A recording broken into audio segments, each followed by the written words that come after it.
Hello నమస్తే, welcome to hit TV.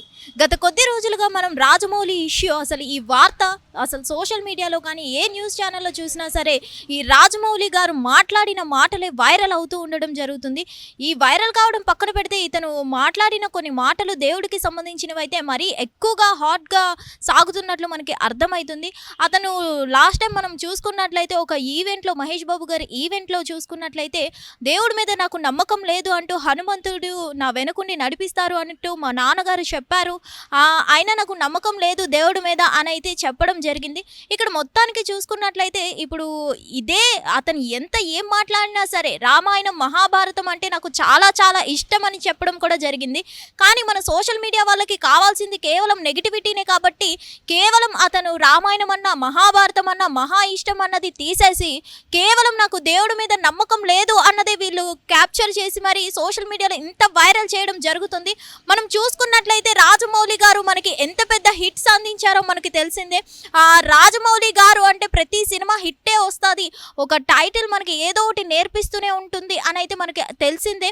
So మొత్తానికి చూసుకున్నట్లయితే ఒక్కొక్కరు ఒక్కొక్క విధంగా ఈ రాజమౌళి గారి ఇష్యూ మీద రెస్పాండ్ అవ్వడం జరుగుతుంది. రీసెంట్గా ఈరోజు మనం చూసుకున్నట్లయితే రాజమౌళి గారి ఇష్యూ మీద ఆర్జీవి గారు సపోర్ట్ చేస్తూ ఒక ట్వీట్ చేయడం జరిగింది. అసలు దేవుడికే లేనిది మీ అందరికీ ఏంటి అనేది అయితే రామ్ గోపాల్ వర్మ గారు రాజమౌళి గారికి సపోర్ట్ చేస్తూ మాట్లాడడం జరిగింది. అలాగే ఇక్కడ మనం చూసుకున్నట్లయితే నాస్తికుడిగా ఉండడం నేరం కాదని, రాజమౌళిపై విషయం చిమ్మేవారు తెలుసుకోవాలని ఆర్జీవి పేర్కొంటున్నారు. అలాగే దేవుణ్ణి నమ్మని వాడు దేవుడిపై మూవీ తీయడం ఏంటని మరి ప్రశ్నిస్తున్నారు. గ్యాంగ్స్టర్ మూవీ తీయాలంటే డైరెక్టర్ గ్యాంగ్స్టర్ అవ్వాలా? మరి దేవుడు మూవీ తీయాలంటే దేవుడు అయి ఉండాలా, దేవుడు భక్తుడై ఉండాలా అని నిలదీయడం జరుగుతుంది ఆర్జీవి గారు. సో మొత్తానికి చూసుకున్నట్లయితే ఆర్జీవి గారు ఎప్పుడు ప్రతి ఒక్కరికి నెగిటివ్గా రెస్పాండ్ అవుతారు, కానీ ఇక్కడ మనం ఫస్ట్ టైం చూసుకున్నట్లయితే రాజమౌళి గారికి సపోర్ట్ చేస్తూ ట్వీట్ చేయడం జరిగింది. ఇలాగే మరికొంతమంది కూడా ఆర్జీవి గారు లాగే ఇక్కడ మనకి నెగిటివ్గా రెస్పాండ్ అయిన వాళ్ళు కూడా ఉన్నారు. బీజేపీ లీడర్స్ కానీ ఎవరైనా సరే దేవుణ్ణి నమ్మను అని అంటున్నారు. మరి ఒకప్పుడు హనుమంతుడి వల్ల మీరు కొన్ని షార్ట్స్ రిలీజ్ చేసుకోలేకపోయాను అని అంటున్నారే, మరి ఒకప్పుడు బాహుబలి అంత హిట్ కొట్టినప్పుడు ఎందుకు మీరు మరి శివుడికి ఏమైనా అర్పించారా, శివుడికి ఏమైనా దానాలు చేశారా అంటూ మన బీజేపీ లీడర్ అయినటువంటి కొంతమంది మాధవీలత గారు అయితే రెస్పాండ్ అవ్వడం జరిగింది. అలాగే మరికొంతమంది బీజేపీ లీడర్స్ కూడా ఈ రాజమౌళి గారి ఇష్యూ మీద రెస్పాండ్ అవ్వడం జరిగింది. అలాగే మన జబర్దస్త్ పర్సన్ అయినటువంటి ఆది కూడా మనకి దీని మీద రెస్పాండ్ అయినట్లు తెలుస్తుంది. రాజమౌళి గారు అంత పెద్ద పెద్ద హిట్స్ తీశారు, అలాంటి డైరెక్టర్ మనకి ఇలా ఏదో అతని బాధ అతను చెప్పుకున్నారు, దేవుడి మీద అలిగారే తప్ప దేవుణ్ణి అవమానించలేదు అని అయితే జబర్దస్త్ ఆది గారు కూడా చెప్పడం జరిగింది. ఇక మొత్తంగా మనం చూసుకున్నట్లయితే ఈ రాజమౌళి గారి ఇష్యూ ఏదైతే ఉందో దీని మీద కొంతమంది నెగిటివ్గా స్పందిస్తున్నారు, కొంతమంది పాజిటివ్గా స్పందిస్తున్నారు. ఏదేమైనా కానీ గత 3-4 రోజుల నుంచి ఇదే వార్త చక్కర్లు కొడుతూ ఉండడం మనం చూస్తున్నట్లు అర్థమవుతుంది. సో మరి ఈ వార్త ఇప్పటికైనా కొంచెం కూల్ అయ్యే ఛాన్సెస్ ఉందా, ఇది ఇంకా చిలికి ఎక్కడి వరకు వెళ్తుంది ఏంటి అనేది అయితే మనకి తెలియడం లేదు. ఆల్మోస్ట్ మనం చూసుకున్నట్లయితే సరూర్ నగర్లో కూడా వీటి మీద కేసు ఫైల్ అవ్వడం జరిగింది. వానరసేన సైన్యం ఎవరైతే ఉన్నారో వీళ్ళు కూడా రాజమౌళి గారి మీద దేవుణ్ణి కించపరచడం జరిగింది అంటూ సరూర్ నగర్ పిఎస్లో కంప్లైంట్ ఫైల్ చేయడం జరిగింది. మొత్తానికి చూసుకున్నట్లయితే రాజమౌళి ఇష్యూ రోజు రోజుకి పెరుగుతుందే తప్ప తగ్గడం లేదు అనేది అయితే మనకి అర్థమవుతుంది.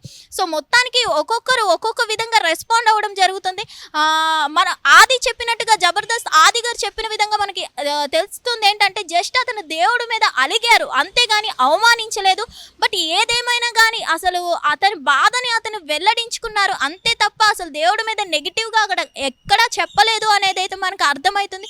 సో ఎవరికి అర్థమైన రీతిలో వాళ్ళు అర్థం చేసుకొని ఎవరికి అర్థమైన రీతిలో వాళ్ళు పోస్టులు చేసుకోవడం జరుగుతుంది. కానీ రాజమౌళి గారు అసలు నెగిటివ్గా ఎక్కడా చెప్పలేదు అనేది అయితే మనకి కొంచెం క్లారిటీ అనిపిస్తుంది. సో మొత్తానికి చూద్దాం, రోజు రోజుకి ఈ ఇష్యూ పెరుగుతూనే పోతుంది కానీ తగ్గడం లేదు.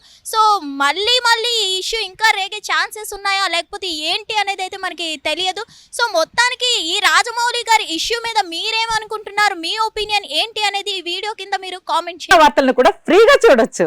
ఇంకెందుకు ఆలస్యం, వెంటనే హిట్ టీవీ యాప్ ని డౌన్లోడ్ చేసుకుని ఫ్రీగా ఎంటర్టైన్మెంట్ పొందండి. Hit TV app. Hit TV app. Please download hit TV app. Hit TV app ని ఫ్రీగా డౌన్లోడ్ చేసుకుని ఎంజాయ్ చేయండి. మీకు నచ్చిన ఎంటర్టైన్మెంట్ కోసం హిట్ టీవీ యాప్ ని ఫ్రీగా డౌన్లోడ్ చేసుకుని ఎంజాయ్ చేయండి. హిట్ టీవీ యాప్ ని డౌన్లోడ్ చేసుకుని ఆస్వాదించండి, ఆశీర్వదించండి. ఇంతమంది సెలబ్రిటీలు హిట్ టీవీ యాప్ ని డౌన్లోడ్ చేసుకోండి అని చెప్తున్నారంటే ఎంత మంచి యాప్ ఆలోచించండి.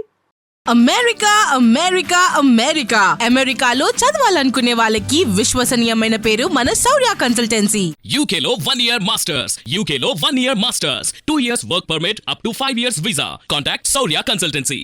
Contact 89851 89851.